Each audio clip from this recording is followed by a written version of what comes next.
Shalom saudara kasih dalam Tuhan Yesus. Sekali lagi shalom, boleh lambaikan tangannya. Kita beri kemuliaan buat Tuhan. Haleluya. Saya percaya anak Tuhan kabarnya pasti selalu luar biasa baik. Mari kita akan mulai ibadah kita pada pagi hari ini. Kita ambil saat teduh sejenak di hadapan Tuhan. Bapa, kami mengucap syukur dan berterima kasih buat segala yang Kau berikan untuk kami, Tuhan. Engkau sungguh baik dan teramat baik, Tuhan. Terlebih pada hari ini, pada pagi hari ini kami berada di tempat ini. Ini semua bukan karena kuat dan gagah kami, Tuhan, melainkan penyertaan-Mu, tuntunan tangan kasih-Mu selalu ada dalam hidup kami. Terima kasih buat nafas hidup yang Kau berikan untuk kami. Dan terima kasih buat segala yang Kau berikan untuk kami, buat anugerah yang terindah Kau berikan untuk kami, Tuhan. Pada pagi hari ini, Tuhan, kami ingin mengatakan kepadamu, Tuhan, Engkaulah segalanya bagi kami, Tuhan. Kami ingin memulai ibadah pagi-pagi hari ini, Rama, untuk memuji dan memuliakan nama-Mu, Tuhan. Segala kuasa-kuasa yang bukan berasal daripada-Mu kami patahkan, dihancurkan di dalam nama Tuhan Yesus. Kami percaya di saat kami memuji memuliakan nama-Mu, Kau bertata di atas pujian-pujian kami, Tuhan. Segala penghalang-penghalang apapun, Tuhan Yesus, kami percaya Kau akan singkirkan, Tuhan. Hadirlah kepada pagi hari ini, Tuhan. Roh Kudus pimpin kami semua. Terima kasih, Kau sungguh baik dan teramat baik. Engkaulah Bapa yang selalu mengasihi kami. Engkaulah segalanya bagi kami, Tuhan.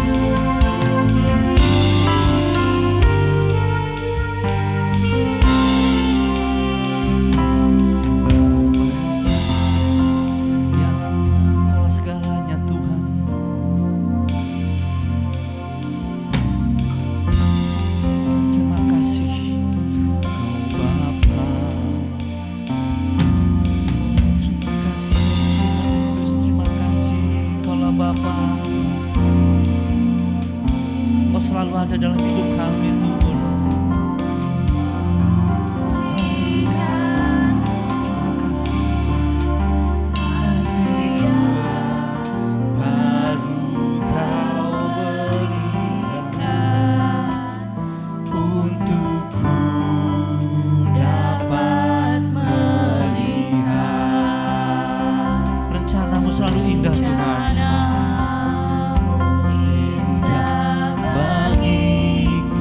Selalu ada. Kau ada di setiap jalanku. Hatiku haus dan lapar akan Engkau. Kaulah segalanya buat kami, ya Bapa. Kaulah segalanya.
Saya sudah untuk bangkit berdiri, kita berikan yang terbaik untuk Tuhan pada pagi hari ini. Kaulah Bapa. Kau Bapa yang mengasihiku, kuasa-Mu memulihkanku, hati yang baru Kau berikan untukku dapat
mengasihimu, mengasihimu,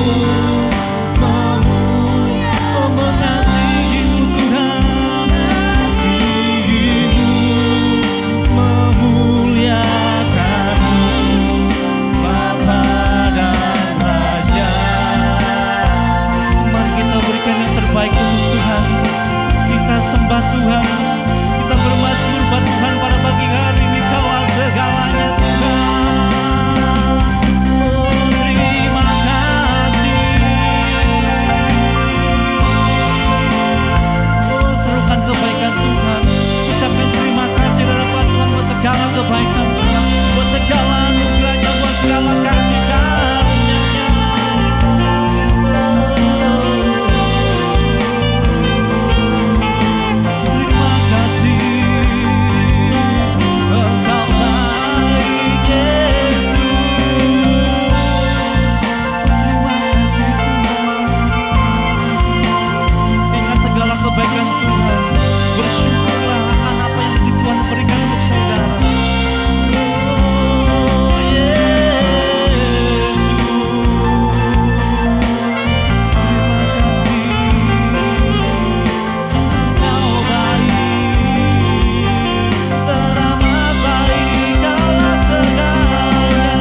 buat Tuhan. Haleluya, terima kasih Tuhan Yesus. Engkaulah segalanya untuk kami Tuhan. Kami ingin selalu mengasihi-Mu dan memuliakan-Mu Tuhan. Terima kasih buat hari yang Kau berikan Tuhan.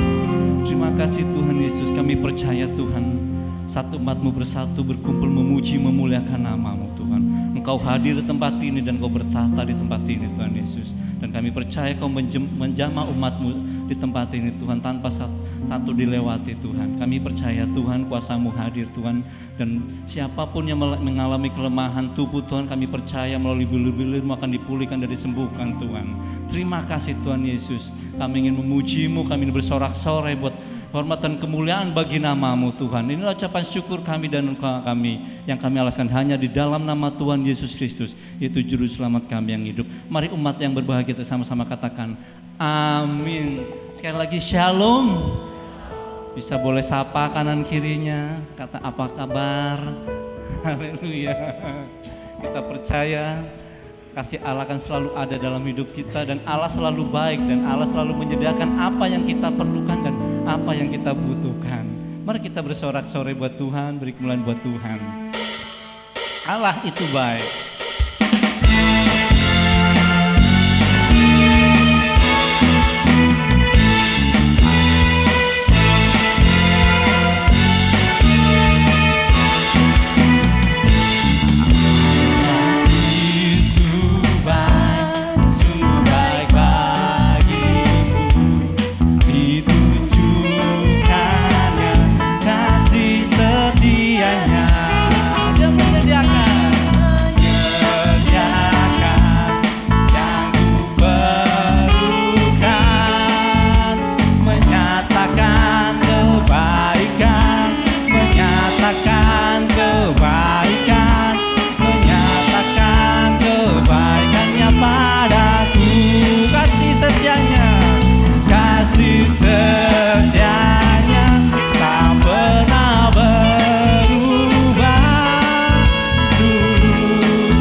Sebentar kita akan dilawat oleh kebenaran firman Tuhan.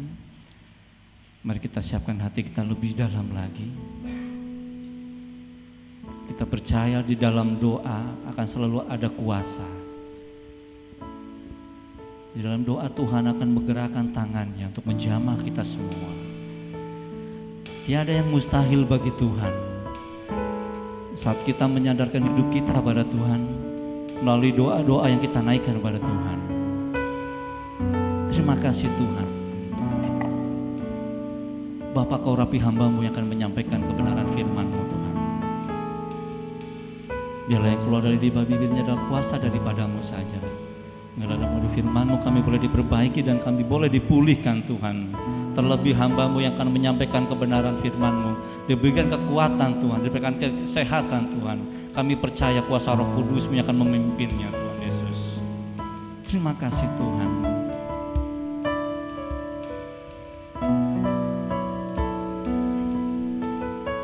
Haleluya.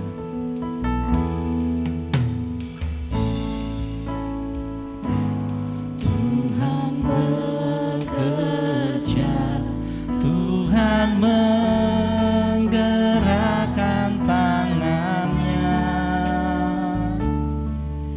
Doa melakukan yang tak mungkin bagiku.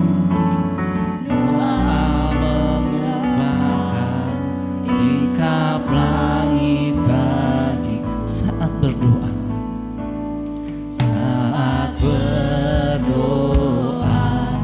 Tuhan bekerja, Tuhan menggerakkan tangannya. Doa melakukan yang tak mungkin bagiku. Doa membukakan tingkap langit bagiku. Tiada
percaya Tuhan, dalam setiap doa-doa kita, Tuhan pasti akan menggerakkan tangannya. Saya teringat di dalam Yohanes yang ada orang yang lumpuh sampai berpuluh-puluh tahun. Dia menantikan goncangan yang di kolam, menantikan malaikat itu datang ke situ mengusahakan, dia ingin masuk ke situ supaya dia sembuh. Tapi apa yang terjadi selama itu, dia tidak pernah mempunyai kesempatan karena banyak orang yang menantikan ke situ. Tapi setelah Tuhan Yesus datang, Tuhan Yesus hanya bertanya pada orang itu, angkatlah tilammu dan berjalannya. Dan pada saat itu juga orang itu sembuh. Kuasa yang sama pun akan terjadi pada hidup kita. sampai sekarang masih ada kuasa itu, asalkan kita percaya dalam doa kita. Mari saudara, saya undang bangkit berdiri, kita angkat pujian ini sekali lagi. Berikan hati kita pada Tuhan. Tiada yang mustahil bagimu. Kita angkat tangan kita depan Tuhan. Tiada yang mustahil bagimu Tuhan.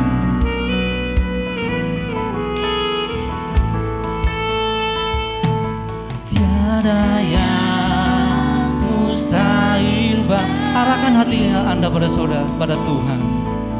Tiada yang tak mungkin bagimu.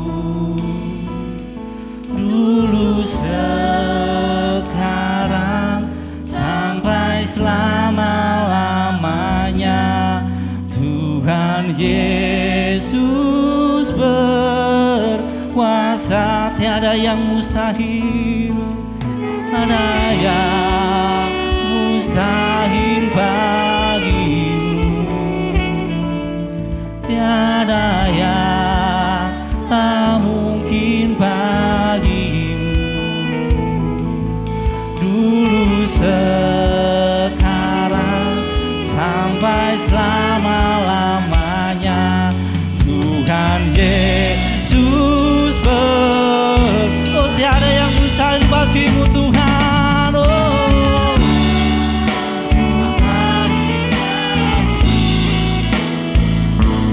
tiada yang tak mungkin bagimu. Dulu sekarang sampai selama-lamanya, Tuhan Yesus berkuasa. Tiada yang mustahil bagimu. Tiada yang tak mungkin bagimu. Dulu sekarang sampai selama-lamanya, Tuhan Yesus berkuasa. Tuhan Yesus berkuasa. Tuhan Yesus berkuasa. Amin, amin. Bapa Surgawi, pada pagi hari ini Tuhan, kami datang kepadamu bersyukur untuk kesempatan yang Tuhan masih berikan bagi kami untuk kami boleh melayani Engkau. Terima kasih Bapa buat anugerah-Mu, terima kasih buat kesempatan untuk memuji Engkau, dan kami sangat yakin bahwa saat ini Engkau sedang ada bertahta di atas puji-pujian kami, dan Engkau siap berbicara bagi kami. Urapi hamba-Mu yang sangat terbatas pada pagi hari ini untuk menyampaikan kebenaran firman-Mu. Berbicaralah ya Tuhan, karena kami siap mendengar. Haleluya, amin. Puji Tuhan, silakan duduk. Ada sukacita hari ini saudara? Puji Tuhan. Saudara yang kekasih di dalam Tuhan, tema kita pada bulan ini adalah hidup yang diubahkan. Hidup yang diubahkan. Nah saudara, hidup yang diubahkan itu sesuatu yang diubah. Itu bisa ada dua macam bentuk. Ada perubahan, berubah dari yang baik menjadi yang kurang baik. Ada yang berubah dari yang masih kurang baik menjadi lebih baik. Itu perubahan. Dan pada pagi hari ini sebenarnya saudara, saya sudah siapkan seperangkat alat untuk alat demonstrasi, cuman saya agak sedikit bermasalah dengan kesehatan, jadi saya tidak jadi menggunakannya. Dan hari ini saya ingin mengajak saudara untuk melihat satu kisah yang menarik di dalam Perjanjian Lama, di mana ada suatu peristiwa di mana bait tabut Allah itu dirampas. Dan saudara yang kekasih di dalam Tuhan, di dalam Perjanjian Lama tabut Allah itu melambangkan kehadiran Allah. Di mana ada tabut Allah berarti di situ ada Allah hadir di sana. Dan seharusnya di mana Allah hadir, di situ ada sesuatu yang luar biasa yang bisa terjadi. Nah, mari kita melihat dari peristiwa di dalam Perjanjian Lama. Ada 3 peristiwa yang ingin saya ajak saudara untuk renungkan, sehingga kita bisa membandingkan, supaya kita bisa belajar dan akhirnya kita bisa mengalami perubahan di dalam kehidupan kita. Kita buka pertama di dalam 1 Samuel pasal yang kelima ayat 6 sampai dengan ayat yang ke-7. 1 Samuel pasal yang kelima ayat yang ke-6 sampai dengan ayat yang ke-7. Demikian bunyi firman Tuhan. Ketika dilihat orang-orang Asdod bahwa demikian halnya, berkatalah mereka, tabut Allah Israel tidak boleh tinggal pada kita, sebab tangannya keras melawan kita dan melawan Dagon kita. Saudara yang kekasih di dalam Tuhan, di dalam kisah ini suatu peristiwa di mana orang-orang Israel kalau mereka berperang dan ada tabut Allah di sana, mereka selalu berkemenangan karena di mana ada Allah, di mana ada tabut Allah, di situ ada hadir. Nah, akhirnya orang Filistin berpikir bahwa kalau mereka mengambil tabut Allah itu, maka mereka pun akan berkemenangan, saudara. Sehingga pada suatu saat mereka berperang melawan orang Israel dan ternyata orang Israel kalah, dan akhirnya orang Filistin berusaha untuk merebut dan membawa tabut Allah itu ke tempat mereka, dibawa ke Asdod. Nah, waktu mereka membawa tabut Allah itu ke Asdod, mereka menempatkan tabut Allah itu di dalam kuil di mana Dagon, dewa mereka, ada. Kemudian malam pertama, tabut Allah ada bersama dengan Dagon, dewa. Bangun pagi-pagi mereka melihat, loh, kok kepala Dagon sudah tidak ada? Kepalanya sudah ada terlempar di tempat yang lain. Kemudian orang-orang Asdod itu berusaha untuk mengambil kepala itu dan memasang kembali di Dagon, di badut di tubuh Dagon, dan mereka tinggalkan begitu. Malam kedua, besok paginya mereka melihat lebih parah lagi, saudara. Kepala Dagon ada di tempat lain, kaki dan tangannya ada di tempat yang lain, dan tinggal badannya yang ada di tempatnya. Akhirnya orang-orang Asdod juga mengalami musibah, mengalami kondisi yang tidak menyenangkan karena mereka mulai borok-borok dan sebagainya. Mereka ada yang sakit, ada yang mati dan sebagainya. Kemudian akhirnya mereka berpikir, tabut Allah Israel tidak boleh ada di tempat kita, dan akhirnya mereka meminta supaya mereka membawa tabut Allah itu kembali ke orang Israel, saudara. Nah, poin yang pertama dari kisah ini, bahwa tabut Allah di tempat yang tidak tepat itu akan menimbulkan perubahan dari yang baik menjadi yang tidak baik. Artinya, saudara, kalau kita sudah mengatakan diri kita sebagai anak-anak Tuhan, kita sudah menyatakan diri kita sebagai pengikut Tuhan, dan kita mengundang Tuhan hadir di dalam kehidupan kita, jangan pernah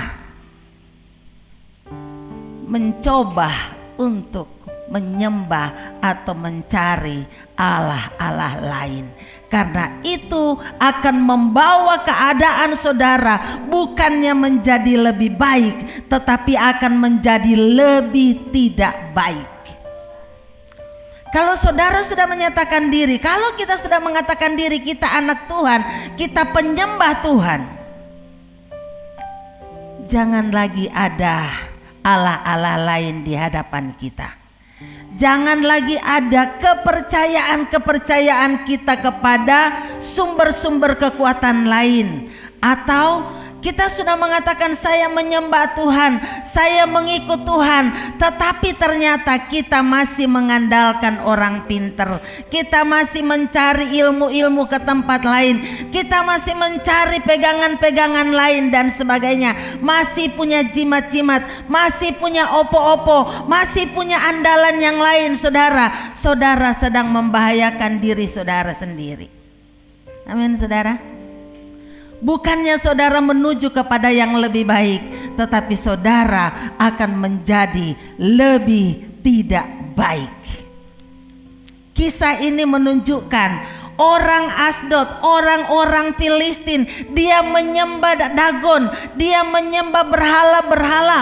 Kemudian dia mencoba untuk mengambil, mengundang, membawa tabut Allah dan menempatkannya di dalam bait mezbah mereka, di dalam kuil mereka. Dan kenyataannya dewanya hancur, dewanya dihancurkan, dan akhirnya kehidupan mereka pun juga menghadapi situasi yang tidak baik. Saudara, ini awasan buat kita semua. Bagi kita semua yang sudah mengatakan percaya Tuhan, percayalah hanya kepada Tuhan, andalkanlah hanya Tuhan, jangan pernah mensekutukan Allah, karena Allah kita adalah Allah yang cemburu. Saudara mau berubah ke arah yang lebih baik? Mari kita mencari Tuhan. Yang kedua, situasi yang kedua, kita melihat di dalam ayat selanjutnya, peristiwa yang kedua. Waktu tabut Allah dikembalikan ke orang Israel, tabut Allah itu akhirnya dibawa ke rumah Abinadab. Abinadab adalah imam besar pada waktu itu. Dan selama 20 tahun tabut Allah ada di sana, tidak diceritakan ada sesuatu yang luar biasa terjadi. Tabut Allah ada di rumah Abinadab, seorang imam besar pada waktu itu, tetapi tidak ada sesuatu yang luar biasa terjadi di situ. Bahkan waktu tabut Allah itu dipindahkan dari rumah Abinadab mau dibawa ke Yerusalem oleh Daud, Daud membawanya dan anak Abinadab membawanya dengan cara yang salah. Harusnya bait Allah, tabut Allah itu dibawa diusung. Tetapi kali ini Abinadab bersama dengan kedua anaknya yang notabene adalah imam membawa tabut itu, menempatkan di atas sebuah kereta dan ditarik oleh lembu. Dan akibatnya lembunya agak terpelesak. Si Usa anak Abinadab mencoba untuk memegang tabut Allah itu dan akhirnya dia mati. Tabut Allah diusung, dalam peraturannya itu bukan dibawa oleh kereta, bukan ditarik oleh lembu, tetapi harusnya dipikul. Artinya tabut Allah itu melambangkan kehadiran Allah yang harusnya kita tinggikan di dalam kehidupan kita. Dan karena perlakuan yang salah ini, Abinadab harus kehilangan seorang anak karena dia seorang imam tetapi tidak memperlakukan kehadiran Allah, tidak bersikap sewajarnya terhadap kehadiran Allah. Ini juga menjadi peringatan buat kita sebagai anak-anak Tuhan, sebagai pelayan-pelayan Tuhan, sebagai hamba-hamba Tuhan. Mari kita menghadap Tuhan, bersikap yang benar-benar hormat di hadapan Allah kita. Amin saudara. Berapa banyak di antara kita yang datang menghadap Tuhan, yang datang menyembah Tuhan di rumah Tuhan dengan sikap yang tidak benar.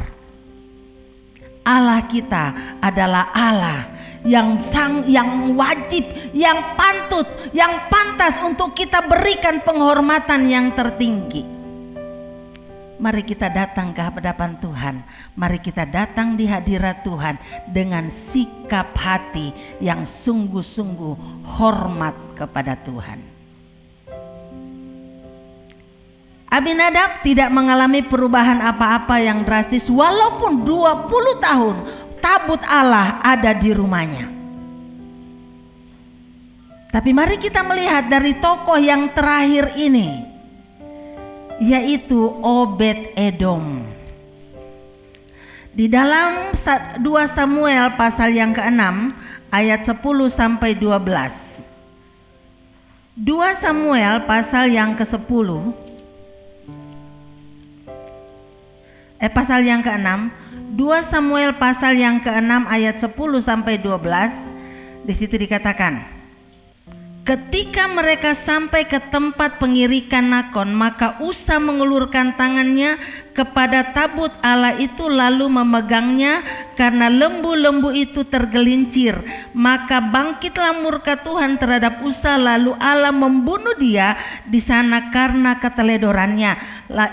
Ia mati di sana dekat tabut Allah. Daud menjadi marah karena Tuhan telah menyambar Usa demikian hebatnya, maka tempat itu disebut orang Peres Usa sampai sekarang. Pada waktu itu Daud menjadi takut kepada Tuhan, lalu katanya, bagaimana tabut Tuhan itu dapat sampai kepadaku?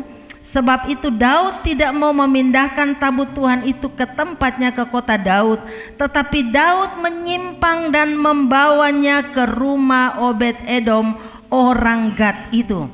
3 bulan lamanya tabut Tuhan itu tinggal di rumah Obed Edom orang Gad itu, dan Tuhan memberkati Obed Edom dan seisi rumahnya. Diberitahukanlah kepada Raja Daud demikian, Tuhan memberkati seisi rumah Obed Edom dan segala yang ada padanya oleh karena tabut Allah itu. Lalu Daud pergi mengangkut tabut Allah itu dari rumah Obed Edom ke kota Daud dengan sukacita. Saudara yang kekasih di dalam Tuhan, dalam kisah ini waktu tabut Allah dipindahkan dari rumah Abinadab mau dibawa ke Yerusalem, karena perlakuannya salah, sikap cara yang membawanya salah, mengandalkan kekuatan manusia, maka terjadi musibah, Usa mati. Kemudian Daud tidak jadi membawa tabut Allah itu ke Yerusalem, tapi dia berbelok dan membawa tabut Allah itu ke rumah Obed Edom. Selama 3 bulan tabut Allah itu ada di rumah Obed Edom, firman Tuhan mencatat bahwa Obed Edom diberkati oleh Tuhan, seisi rumahnya diberkati oleh Tuhan. Saudara, siapa Obed Edom?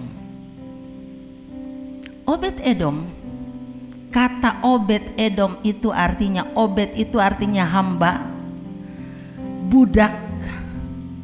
Edom, ada yang menafsirkan Edom itu kedagingan, ada yang mengatakan Obed itu darah. Tetapi dikatakan dari seorang ahli sejarah, Yosefus, mengatakan Obed Edom sebelum tabut Allah itu ditaruh di rumahnya, Obed Edom itu seorang hamba yang sangat-sangat miskin.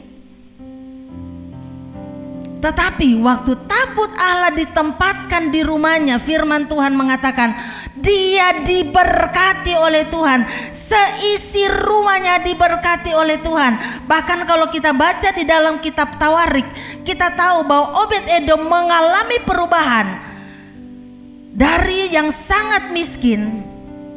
Dan kalau kita baca selanjutnya di dalam Kisah pasal 6 ini, kita melihat bahwa waktu tabut Allah itu dibawa ke Yerusalem, dia ikut di sana. Obed Edom berubah, mengalami perubahan kehidupan, mengalami perubahan hidup, mengalami perubahan kehidupan karena tabut Allah ada di rumahnya. Saudara, maukah saudara mengalami perubahan ke arah yang lebih baik? Karena percayalah firman Tuhan mengatakan Roh Allah ada di dalam kita. Amin saudara. Pada saat kita percaya, Roh Allah ada di dalam kita. Dan pada saat kita meminta kepada Tuhan dengan sungguh-sungguh, Roh Kudus dicurahkan di dalam kehidupan kita sehingga kita mengalami kepenuhan. mengalami baptisan Roh Kudus, mengalami kepenuhan Roh Kudus, berarti Roh Kudus ada di dalam kehidupan kita masing-masing. Tetapi apakah kita mengalami perubahan ke arah yang lebih baik? Itu tergantung sikap hati kita, saudara. Mari kita belajar dari sikap Obed-Edom ini. Kalau kita melihat, dikatakan Obed-Edom orang Gad. Obed-Edom sebenarnya bukan orang Israel. Dia orang Filistin. Di sini kita melihat bahwa kasih karunia Allah selalu nyata. Dia tidak milih-milih apakah ini orang Israel atau tidak. Tetapi siapapun yang membuka hati, siapapun yang membuka diri dan mau menyambut kehadiran Allah di dalam hidupnya dan bersikap hormat dan betul-betul menghormati Tuhan, hidupnya akan diberkati, hidupnya akan diubahkan. Amin, saudara. Obed-Edom, di sini dikatakan Obed-Edom orang Gad itu. Dalam perjanjian lama, Tuhan memberikan tugas kepada orang Lewi untuk mengurus tabut Allah. Tetapi Obed-Edom itu bukan orang Israel. Tetapi waktu Daud membawa tabut Allah ke sana, Obed-Edom membuka hati dan memberikan hormat yang sungguh-sungguh kepada Tuhan. Maka selama 3 bulan dia ada di situ, dia sangat diberkati. Dan berkat yang melimpah yang datang dalam kehidupan Obed-Edom itu diketahui oleh semua orang sampailah ke telinga raja. Artinya berkat yang diterima oleh Obed-Edom itu, perubahan yang dialami oleh Obed-Edom itu selama tabut Allah ada di rumahnya, itu perubahan yang drastis sehingga semua orang tahu, menjadi berita yang viral. Sampailah ke telinga Daud. Dan akhirnya singkat cerita, Daud mendengar hal itu dan dia datang ke rumah Obed-Edom dan membawa tabut perjanjian itu ke kota Daud dengan cara yang benar. Tidak lagi dinaikkan ke atas kereta, tetapi dia mengikuti prosesi yang benar, memberikan tugas kepada orang Lewi untuk memikul tabut Allah itu. Dan saya membayangkan di situ dikatakan setiap 6 langkah Daud membawa tabut Allah. Setiap 6 langkah dia mempersembahkan 2 ekor binatang lembu. Artinya Daud memberikan penghormatan yang seharusnya kepada tabut Allah itu, memberikan penghormatan yang seharusnya kepada Tuhan, dan Tuhan memberkati Daud. Dan kalau kita melihat di dalam Tawarik, nanti saudara boleh baca di dalam kitab Tawarik, 1 Tawarik pasal 15 dan seterusnya, kita melihat bahwa Obed-Edom itu ikut di dalam rombongan itu. Obed-Edom akhirnya memutuskan untuk meninggalkan rumahnya dan dia ikut ke Yerusalem. Dan kita melihat dalam kisah itu, saudara nanti boleh pulang di rumah, baca di dalam 1 Tawarik pasal 15. Di situ di dalam ayat yang keempat, ke 18, 21 dan seterusnya, di situ ditemukan bahwa Obed-Edom itu akhirnya mengikut ke Yerusalem, dan dia pertama-tama dari sangat miskin, dia mengalami perubahan menjadi penjaga pintu gerbang di mana tempat tabut Allah itu ditempatkan. Karena kesetiaannya kepada Tuhan, maka Obed-Edom yang tadinya seorang hamba, seorang budak, menjadi penjaga pintu gerbang. Kemudian karena Tuhan melihat penyerta kesetiaannya, dia menjadi pemain musik di bait Allah. Kenapa? Karena kitab Tawarik itu ditulis sesudah pembuangan. Berarti dia kembali melihat ke belakang apa yang dilakukan oleh Obed-Edom. dia berubah kehidupannya. Kenapa? Karena dia selalu merindukan hadirat Tuhan. Amin saudara. Mari kita selalu merindukan hadirat Tuhan. Mari kita selalu merindukan kehadiran Allah di dalam rumah tangga kita, di dalam keluarga kita, maka kehidupan kita akan diubahkan. Saya ringkaskan di sini, dikatakan Obed Edom dari seorang hamba kemudian menjadi penunggu pintu gerbang, meningkat menjadi pemain musik di bait Allah, meningkat lagi menjadi orang-orang pahlawan, orang-orang gagah perkasa. Dan pada akhirnya di situ dikatakan di dalam 1 Tawarik 26, 2 Tawarik 25 ayat 24, di sana dia dikatakan dia menjadi orang kepercayaan untuk menjadi pemegang perlengkapan alat-alat di bait Allah. Kalau boleh saya katakan, dia menjadi kepala bulog, saudara. Peningkatan, ada perubahan, tapi kuncinya adalah karena dia selalu merindukan hadirat Allah. Dia selalu mencari Tuhan. Dia dari tidak ada apa-apanya, kemudian bait Allah, tabut Allah ditempatkan di rumahnya. Setelah tabut Allah dipindahkan ke Yerusalem, dia meninggalkan berkat-berkat yang Tuhan sudah berikan di situ dan dia ikut ke Yerusalem.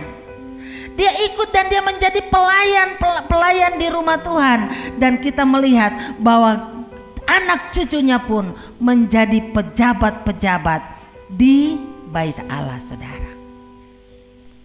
Saudara mau mengalami perubahan ke arah yang lebih baik?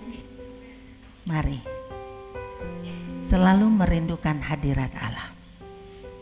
Mari selalu bersikap sangat hormat kepada Tuhan. Salah satu cara kita di mana kita tidak menunjukkan sikap hormat kepada Tuhan adalah apabila kita beribadah. Sementara kita beribadah, maaf kalau saya harus bicara ini, banyak anak-anak muda, banyak kita bukannya memberikan sikap hormat, tetapi sementara kita beribadah, kita buka HP, main HP. Waspada, saya mau katakan, Tuhan tidak suka dengan seperti itu. Itu menyakiti hati Tuhan. Banyak yang sementara beribadah, bukannya mengikuti ibadah, bukannya mendengarkan firman Tuhan, bukannya menyembah Tuhan, tetapi buka Instagram, chatting dengan teman-teman yang lain, main dan sebagainya. Saudara, ini sesuatu yang sangat menyakitkan hati Tuhan. Hati-hati.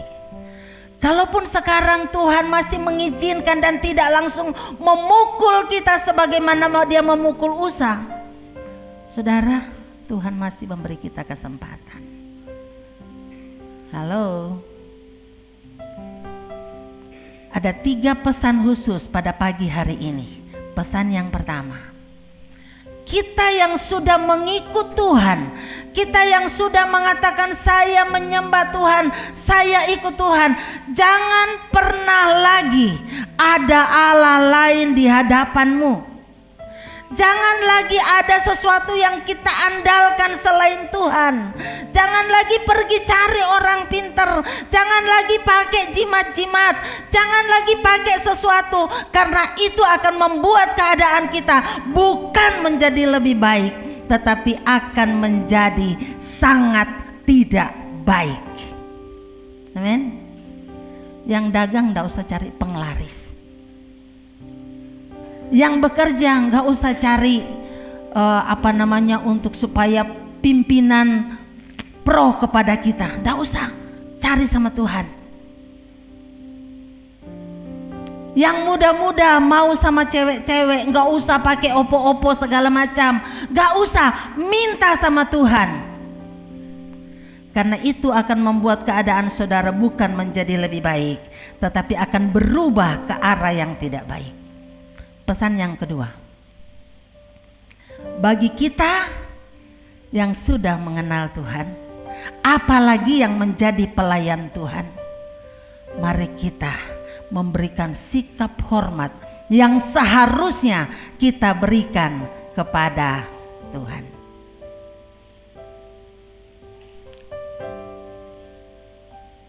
Memang sekarang agak susah untuk kita bedakan. Karena apa? Sekarang kan di HP kita ada HP suci, nah, ada Alkitab di sana.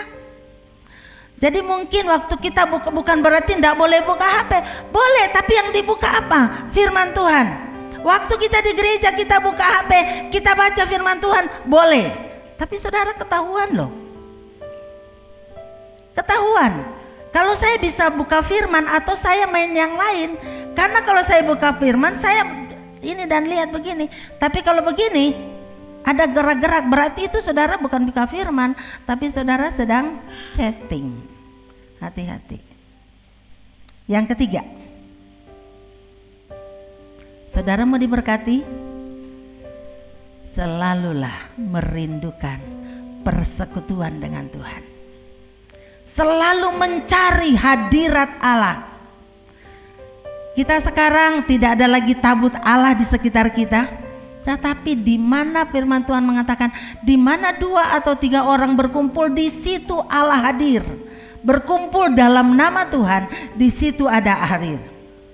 Di rumah kita bisa menyediakan satu tempat khusus di mana kita bisa bertemu dengan Tuhan. Rindukanlah hadirat Allah. Mari kita akan tunduk kepala, kita merenungkan kebenaran firman Tuhan ini. Ada satu pujian.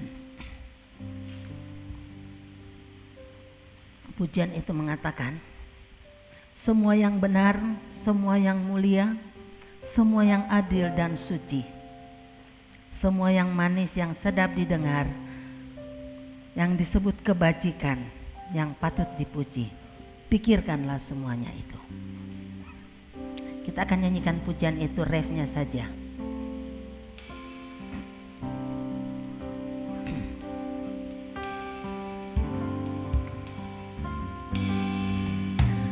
Semua yang benar, semua yang mulia, semua yang adil dan suci,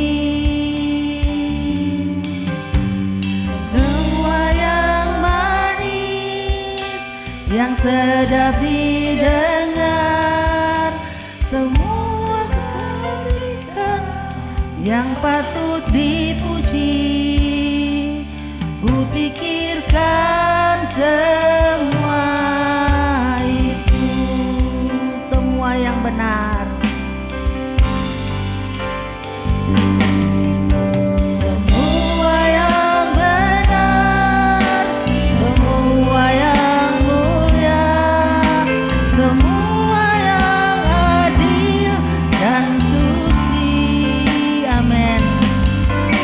Semua yang manis, yang sedap didengar, semua kebajikan yang patut dipuji, ku pikirkan semua itu. Saudara,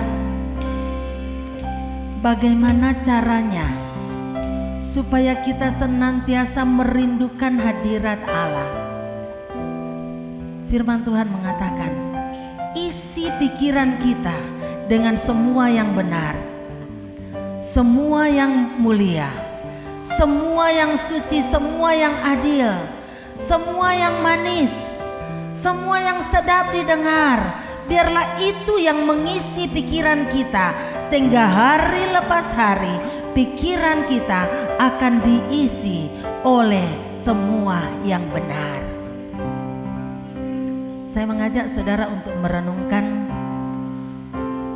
apa yang sedang saya katakan ini. Bayangkanlah ada gelas yang berisi sesuatu yang kotor, berisi air yang kotor. Kalau gelas yang berisi air yang kotor ini terus diisi dengan air yang bersih, lama kelamaan air yang kotor akan habis keluar dan gelas itu akan diisi oleh sesuatu yang bersih, air yang bersih. Pikiran kita sama dengan gelas itu. Hati kita sama dengan gelas itu. Hati yang berisi dengan pikiran, dengan hal-hal yang tidak benar, pikiran yang berisi dengan pikiran-pikiran yang kotor. Tetapi kalau terus diisi dengan kebenaran firman Tuhan, terus diisi dengan berkat-berkat Tuhan, terus diisi dengan kenangan dan pengenalan akan Tuhan yang benar, maka pikiran kita, hati kita akan diisi oleh kebenaran firman Tuhan. Dan akhirnya yang menjadi kerinduan kita adalah mencari hadirat Tuhan. Tetapi sebaliknya, bayangkan satu gelas yang berisi air bersih, tetapi terus diisi dengan air yang kotor. Lama-lama yang ada di dalam gelas itu adalah air yang kotor. Begitulah hidup kita. Kalau yang kita pikirkan adalah sesuatu yang kotor, kalau sesuatu yang kita pikirkan adalah sesuatu yang jahat, kalau yang kita pikirkan adalah sesuatu yang tidak benar, maka pikiran kita akan diisi oleh sesuatu yang tidak benar dan kita akan mengalami perubahan ke arah yang tidak baik. Mari kita mengisi pikiran kita dengan semua yang benar. Mari kita nyanyikan pujian ini sekali lagi dan kita akan masuk dalam doa.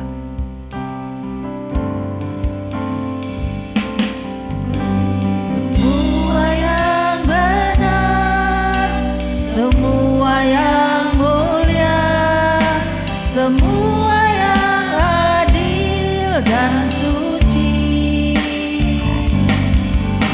semua yang manis, yang sedap didengar, semua kebajikan yang patut dipuji, kupikirkan semua itu. Katakan semua yang benar sekali lagi.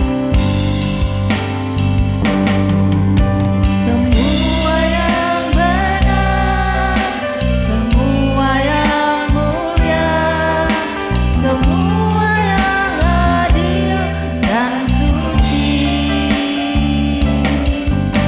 semua yang manis, yang sedap didengar, semua kebajikan yang patut dipuji, kupikirkan semua itu. Singer akan menyanyikan pujian ini, refnya saja. Bagi Bapak Ibu Saudara yang rindu mengalami perubahan dari hari ke hari menjadi lebih baik, mari saya undang saudara untuk bangkit berdiri. Berdiri di tempat saudara. Angkat tangan saudara di hadapan Tuhan dan katakan, Tuhan, ini aku Tuhan. Aku mau belajar untuk selalu menghormati hadirat-Mu. Aku mau belajar untuk hanya mengandalkan Engkau saja. Dan aku mau belajar untuk terus merindukan hadirat-Mu Tuhan. Haleluya Yesus. Semua yang mulia, semua yang adil dan suci. Amin. Tuhan, Engkau melihat sidang jemaat-Mu yang saat ini berdiri di hadapan-Mu dan mengangkat tangan mereka. Dan patut dipuji, kupikirkan semua itu. Haleluya, haleluya, haleluya.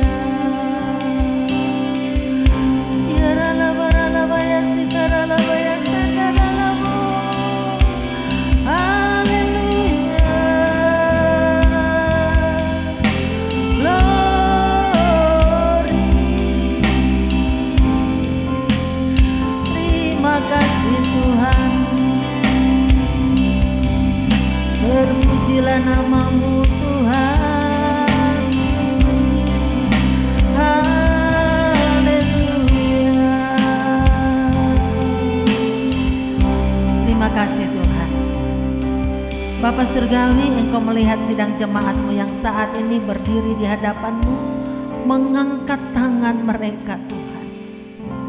Engkau lawat mereka, Engkau berbicara bagi kami semua. Engkau tahu keadaan mereka masing-masing. Dan biarlah Tuhan sendiri yang akan memulihkan keadaan mereka, mengangkat mereka menjadi lebih lagi lebih dekat. Sebagaimana Engkau sudah menolong,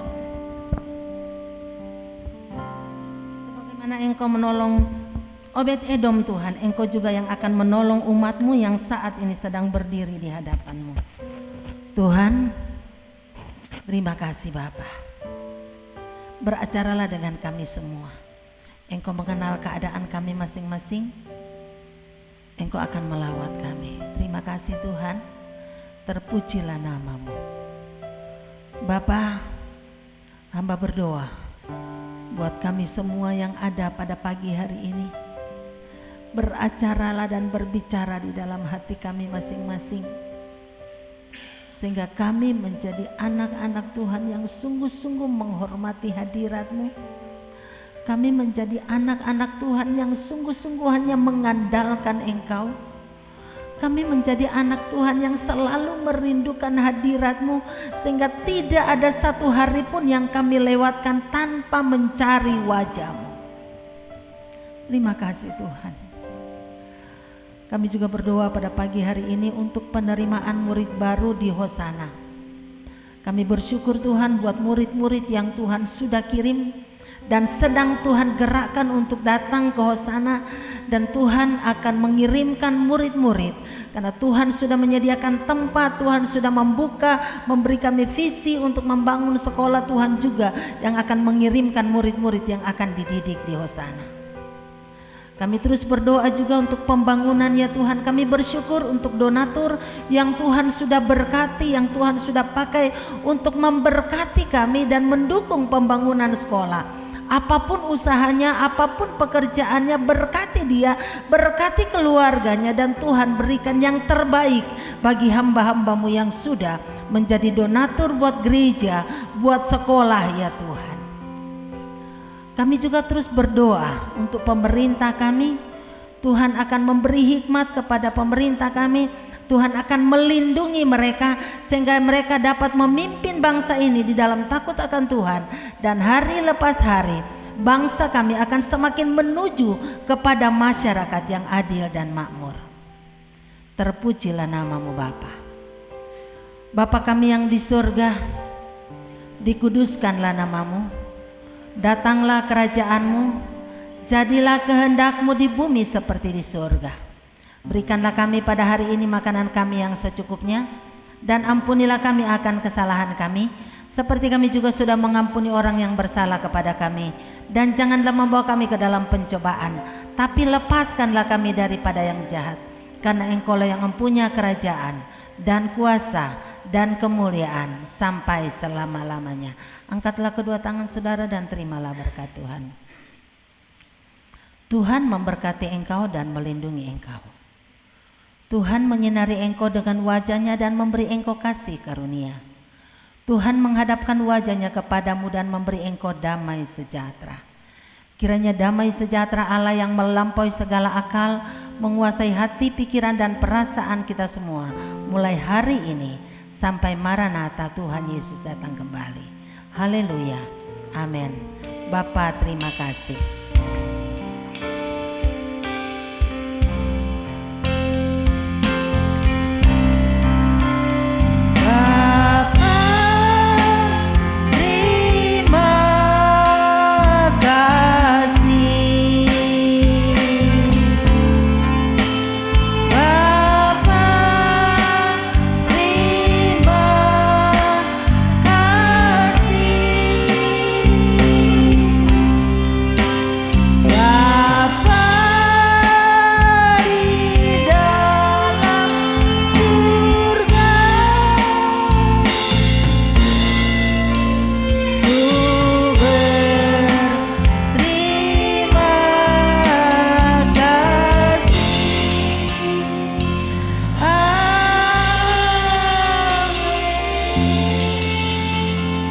Tuhan, silakan duduk.